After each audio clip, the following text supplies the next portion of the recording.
എന്തായാലും നമുക്ക് വേറെ വഴിയില്ല. എനിക്ക് അടുത്ത ഭാവിയെന്നൊന്നുമല്ല, ഞാനൊരു പെങ്കൊച്ചാ, എനിക്ക് ബസ്സിലെങ്കിലും പോകണ്ടേ. ഒരു മാനസികമായിട്ടൊരു വിഷമമുണ്ട്. ഉണ്ട്. ഇപ്പോൾ ഒരു ആങ്ങളമാർ നമ്മളെ എന്താ പറയുക സ്നേഹിക്കേണ്ട ഒരു ആങ്ങളെ ഇങ്ങനെ ചെയ്യുന്നതിൽ അല്ലേ? സ്നേഹിക്കേണ്ട ആങ്ങളെ നല്ല ഏട്ടാ. ഞാൻ ഡിഗ്രി കഴിഞ്ഞിട്ട് എന്നോട് പലരും പറഞ്ഞിട്ടുണ്ട് നിനക്ക് വേറെ വല്ല ജോലിക്കും പൊക്കൂടെ എന്ന്. സത്യമാണ്. പച്ചവീട്ടിൽ പ്രശ്നേഷിൻ്റെ അമ്മയുടെയും അനിയത്തിയുടെയും ഒരു ഇൻ്റർവ്യൂ പുറത്തു വന്നിട്ടുണ്ട്. ശരിക്കും പറഞ്ഞാൽ ഈ ഒരു പരനാറിയെ നമ്മൾ എന്താണ് വിളിക്കേണ്ടതെന്ന് അറിയത്തില്ല. കാര്യം ഇവൻ കാരണം ആ ഒരു കുടുംബം ഇപ്പം എന്തുമാത്രം ബുദ്ധിമുട്ട് ഫേസ് ചെയ്യുന്നതെന്ന് ഈ ഒരു ഇൻ്റർവ്യൂവിനകത്ത് വളരെ വ്യക്തമാണ്. ഇവൻ കുറച്ച് ന്യായീകരണമൊക്കെ പറഞ്ഞിട്ടുണ്ടായിരുന്നു. ഞാൻ അടിച്ചിട്ടും എടുത്തിട്ടും ഒന്നുമില്ല, അടിച്ചെങ്കിൽ പാടെങ്കിലും കാണട്ടെ എന്ന്. അടിക്കുന്നതിൻ്റെ വീഡിയോ ഉൾപ്പെടെയാണ് പുറത്തുവിട്ടിരിക്കുന്നത്. ഇനി ഇവൻ എന്തെങ്കിലും ന്യായീകരണമായിട്ട് വരാൻ പറ്റുമോ? വെറും കള്ളനാണ് ഈ ഒരു ചെറുക്കൻ.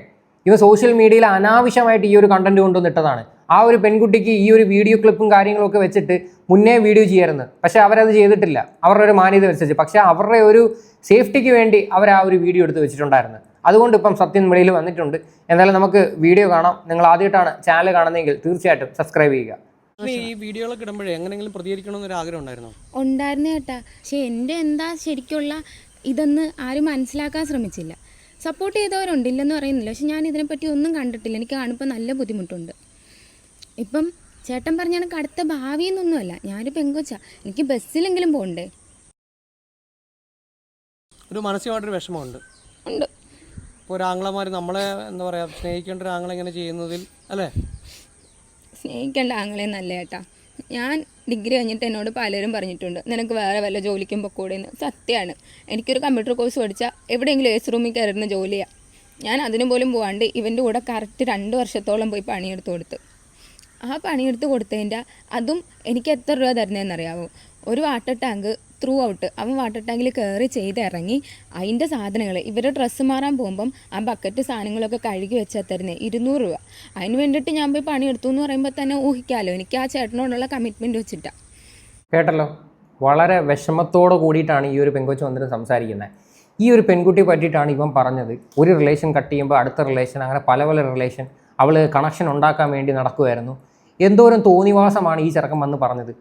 കാര്യം കല്യാണം കഴിഞ്ഞപ്പോഴത്തേക്ക് ഇവൻ്റെ ഒരു ക്യാരക്ടറെ മാറി. കല്യാണം കഴിക്കുന്നതിന് മുന്നേ ഇവൻ ഈ പറയുന്ന അമ്മയും പെങ്ങളും എന്നൊക്കെ പറഞ്ഞ് അവന് വലുതായിരുന്നു.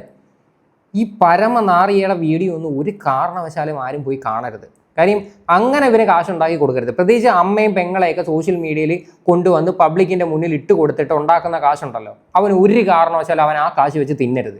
ഇത്രയും എനിക്ക് പറയാനുള്ളൂ. കാര്യം വെറും തന്തയില്ലാത്തരമാണ് ഈ ചെറുക്കനെ കാണിച്ചു വെച്ചിരിക്കുന്നത്. ഇവർക്ക് നമ്മുടെ സമൂഹത്തിൽ ജീവിക്കേണ്ടതല്ലേ? ഈ ഒരു പെൺകുട്ടിയൊക്കെ റോഡിലൂടെ നടന്നു പോകുമ്പോഴത്തേക്ക് പല ആൾക്കാരും വേറെ കണ്ണിലൊക്കെ ആയിരിക്കും നോക്കുന്നത് ഇവ ഇങ്ങനെയൊക്കെയുള്ള രീതിയിൽ സംസാരിച്ചു കഴിഞ്ഞാൽ. എനിക്ക് വേണ്ടി ഞാനാണ് ആദ്യമൊക്കെ വീഡിയോ എടുത്തു കൊടുത്തത് ഒക്കെ.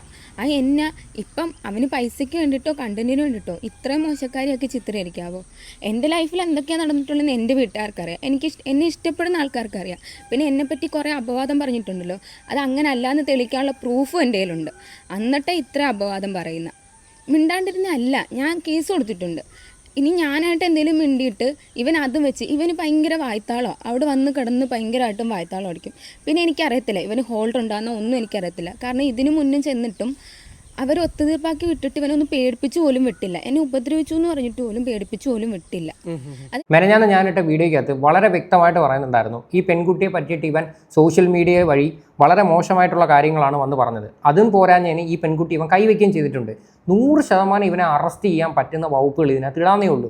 ഈ ഒരു വിഷയം വിളിച്ച് വരുത്തിയിട്ട് കോംപ്രമൈസ് ചെയ്ത് വിടേണ്ട ആവശ്യം വരുന്നില്ല. കാര്യം അത്രത്തോളം മാനനഷ്ടം ഇവർക്ക് അവൻ ഉണ്ടാക്കി കൊടുത്തിട്ടുണ്ട്. സ്ത്രീയെ എത്രത്തോളം സമൂഹത്തിൻ്റെ മുന്നിൽ അപമാനിക്കാവോ അത്രത്തോളം ഇവൻ അപമാനിച്ചു. അതും പോരാത്തതിന് ഈ പെൺകുട്ടിക്ക് അടിയും കിട്ടിയിട്ടുണ്ട്. എന്നിട്ടും കേസ് എടുക്കുന്നില്ലെന്ന് പറയുമ്പോഴത്തേക്ക് എനിക്കൊന്നും പറയാനില്ല. അതിനി എനിക്കറിയത്തില്ല. എല്ലാവരും നിലവിൽ ഇപ്പോൾ കേസ് കൊടുത്തിട്ടുണ്ടോ? ഇപ്പോൾ ഉണ്ട്. എവിടെ കൊടുത്തേക്കുന്നത്? വനിതാ പോലീസ് സ്റ്റേഷനിൽ കൊടുത്തിട്ടുണ്ട്. അപ്പോൾ അവരൊരു നടപടി ഉണ്ടാക്കാന്ന് പറഞ്ഞിട്ടുണ്ട്. സ്ട്രോങ് ആയിട്ട് തന്നെ നിൽക്കാനാണ് നിങ്ങളുടെ തീരുമാനം? സ്ട്രോങ് ആയിട്ട് തന്നെ നിൽക്കാനാണ് തീരുമാനം. ഇത് ഈ പറഞ്ഞ കണക്ക് എനിക്ക് കണ്ടന്റ് ഉണ്ടാക്കി ഒന്നും ചെയ്യണ്ട. ഇപ്പോൾ ചേട്ടൻ പറഞ്ഞില്ലേ നിശബ്ദമായിട്ട് നിന്നെന്ന്. ഈ പറയുന്ന എൻ്റെ കയ്യിൽ പ്രൂഫ് ഉണ്ടായിട്ട് പോലും എനിക്ക് റീച്ച് ഉണ്ടാക്കാനാണ് എനിക്ക് ഇതിന് മുന്നേ ചെയ്തുകൂടായിരുന്നു. ഞാൻ ഇന്നേ വരെ അത് ചെയ്യാൻ ക്ഷമിക്കല്ല. എനിക്കങ്ങനെ പോയി സ്വയം നാണം കെടണം, അല്ലെങ്കിൽ ഇങ്ങനെ ഒരു ഫാമിലി പ്രശ്നം കൊണ്ടുവന്ന് ഇങ്ങനെ ഇവരെയും നാണം കെടുത്തണമെന്നൊന്നും ഇല്ലായിരുന്നു. അതാണ് ഒത്തുതീർപ്പാക്കി പോയത്. അത് കഴിഞ്ഞ് പിന്നെയും ഉപദ്രവിക്കുമ്പോൾ എങ്ങനെയാ ചേട്ടാ മിണ്ടാണ്ടിരിക്കുന്നേ? ശരിക്കും നിയമപരമായിട്ട് എന്തെങ്കിലും ഒരു പരിഹാരം ഇവർക്ക് കിട്ടിക്കഴിഞ്ഞാൽ വളരെ നന്നായിരിക്കും. എന്തായാലും വനിതാ കമ്മീഷനിലൊക്കെ ഈ ചെറുക്കൻ്റെ പേരിൽ കംപ്ലയിൻറ്റ് കൊടുത്തിട്ടുണ്ട്. ഇനി അത് എന്താവുമെന്ന് ഇനി കണ്ടറിയാം. എന്തായാലും ഇവൻ ഈ ഒരു പരിപാടി നിർത്താൻ താല്പര്യമില്ല. ഇവൻ കണ്ടിന്യൂസ്ലി ഇതൊരു എപ്പിസോഡ് കണക്കിന്, ഒരു പരമ്പര കണക്കിന് ഇവൻ കൊണ്ടുപോയിക്കൊണ്ടിരിക്കുമോ. എടാ നിനക്ക് ഉളുപ്പുണ്ടോടാ, നിനക്ക് നാണോ മാനോ എന്ന് പറയുന്നതുണ്ടോ? ആ ഒരു അമ്മയും പെങ്ങളെ ഈ ഒരു സിറ്റുവേഷനിൽ കൊണ്ടുവന്ന് നിർത്തേണ്ട ഒരു അവസ്ഥയൊന്ന് ആലോചിച്ച് നോക്ക്. എന്നിട്ട് ഇവൻ്റെ കുറച്ച് സെൻറ്റി BGM ഒക്കെ കുത്തിക്കയറ്റി കുറച്ച് റീൽസൊക്കെ ഉണ്ട് ഇതിനകത്ത്. എത്രത്തോളം തെമ്മാടിയാണ് ഇവനൊക്കെ. ഇനി ഈ അമ്മ പറയുന്ന കുറച്ച് കാര്യങ്ങളോടെ കേൾക്കാം. ഉണ്ടായി നിങ്ങൾക്കെതിരെ അച്ഛനെതിരെയൊക്കെ വ്യാപകമായ രീതിയിൽ ഇങ്ങനെ സോഷ്യൽ മീഡിയയിൽ പ്രചരിപ്പിക്കുന്നു. തോന്നുമ്പോൾ സ്വന്തം മകനെന്ന രീതിയിൽ എന്താ തോന്നുന്നിപ്പോൾ? എൻ്റെ മകനെന്ന രീതിയിൽ എനിക്ക് പറയാനുള്ളത്, ഇനിയെങ്കിലും വളർന്നു വരുന്ന ഒരു പിള്ളേരും ഇങ്ങനെ ചെയ്യരുത്. ഇപ്പം അവൻ്റെ ഒരു സോഷ്യൽ മീഡിയ ഉണ്ട്. ഞങ്ങൾക്ക് അങ്ങനെ ഒരു സംഭവം ഇല്ല.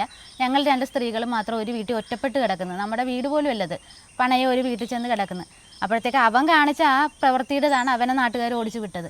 അതിൻ്റെ പേര് ഞങ്ങൾക്ക് എതിരായിട്ട് ഇങ്ങനെ ഞങ്ങൾ പോലും അറിയാത്ത സംഭവങ്ങൾ ഓരോ ദിവസവും പറഞ്ഞ് ഓരോ വീഡിയോ ഇട്ട് ഞങ്ങൾ അപകീർത്തിപ്പെടുവാണ്. ഞങ്ങൾക്ക് 2 പേർക്കും എന്ത് ചെയ്യണമെന്ന് അറിയാൻ മേല, ജീവിക്കണം മരിക്കണം എന്നറിയാൻ മേലാത്ത ഒരവസ്ഥയായതുകൊണ്ട് ഞങ്ങൾ പെട്ടുപോയി. ആരോട് പറയും, എന്ത് ചെയ്യും? നമ്മളെ സംരക്ഷിക്കേണ്ട മകൻ നമ്മളോട് ഇങ്ങനെ കാണിക്കുമ്പോൾ നമ്മൾ എന്തുവാ ചെയ്യേണ്ടത്? ഒരു പെങ്ങളെക്കുറിച്ച് ഒരു ആങ്ങളമാരും ആരും പറയാത്ത വാക്കുകളാണ് പറയുന്നത്. അവൾക്ക് നാളെ ഒരു ഭാവി വേണ്ടേ? അവളെ സംരക്ഷിക്കേണ്ടവൻ തന്നെ അവനെ ഇങ്ങനെ കുറ്റപ്പെടുത്തുകയും അപകീർത്തിപ്പെടുത്തുക. ആരാണ് അവരെ സംരക്ഷിക്കാനുള്ളത്? ഈ അമ്മ പറഞ്ഞ വാക്കുകൾ നിങ്ങൾ കേട്ടല്ലോ. ഇനി ഇവൻ വീട്ടിൽ കിടന്ന് ബഹളം വയ്ക്കുന്നതിൻ്റെ ക്ലിപ്പിംഗ് ഉൾപ്പെടെ അവർ പുറത്തു വിട്ടിട്ടുണ്ട് ഈ ഒരു ചാനലിനകത്ത്. അതും കൂടി ഞാൻ കാണിച്ചു തരാം. ഇനി ഈ ഒരു വീഡിയോയ്ക്കകത്ത് തന്നെ വളരെ വ്യക്തമാണ് ഇവൻ അവിടെ പ്രശ്നം ഉണ്ടാക്കിയിട്ടുണ്ടെന്നും ഈ ഒരു പെൺകുട്ടിയുടെ കഴുത്തിന് കുത്തിപ്പിടിച്ചിട്ടുണ്ടെന്നും എല്ലാം വളരെ വ്യക്തമാണ്.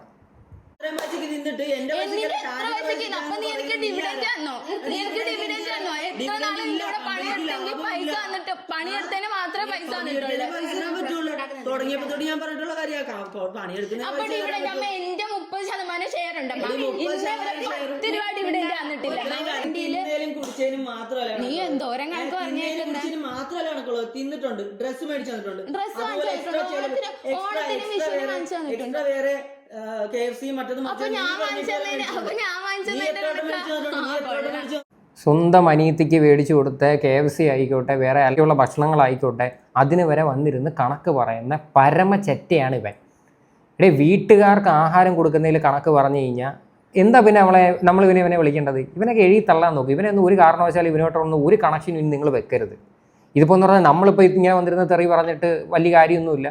കാര്യം കുറച്ച് നാൾ കഴിയുമ്പോഴത്തേക്ക് നിങ്ങൾ അമ്മയും മക്കളുമാണ്, നിങ്ങൾ വീണ്ടും ഒന്നിച്ച് വീഡിയോ ചെയ്യുമ്പോഴത്തേക്ക് നമ്മളൊരുമാതിരി പൊട്ടന്മാരായി പോത്തേ ഉള്ളൂ. അതിൻ്റെ ഒരു വേറെ സത്യം. പക്ഷേ നമുക്കൊക്കെ ഒരു മാനുഷിക പരിഗണന എന്ന് പറയുന്ന സംഭവമുണ്ട്. കാര്യം ഈ ഒരു അമ്മയുടെ ഈ ഒരു പെങ്ങളുടെ അടുത്തായാലും ഇവൻ ഈ കാണിക്കുന്ന പ്രവൃത്തി ശരിയല്ല. അതാണ് നമ്മൾ നിങ്ങളുടെ അടുത്ത് വന്നിരുന്ന് പറയണത്. നാളെ ഇവർ ഒന്നാവാതിരിക്കുക. പക്ഷേ ഇങ്ങനെ ഇവനെപ്പോലെയുള്ള നാറികളെയൊന്നും ഒരിക്കലും ഒരു കാരണവശാലും നിങ്ങൾ അടുപ്പിക്കുകയോ നിങ്ങളുമായിട്ട് ഇനി ഒരു സഹകരണത്തിന് നിൽക്കുകയോ ചെയ്യരുത്. നിങ്ങൾക്ക് തന്നെ ആയിരിക്കും ദോഷം. അത്രേ എനിക്ക് പറയാനുള്ളൂ. എന്തായാലും ഈ ഒരു വിഷയമായിട്ട് ബന്ധപ്പെട്ട് നിങ്ങളുടെയൊക്കെ അഭിപ്രായങ്ങൾ എന്താണെന്ന് വെച്ചാൽ നിങ്ങൾ തീർച്ചയായിട്ടും കമൻറ്റ് ചെയ്യുക.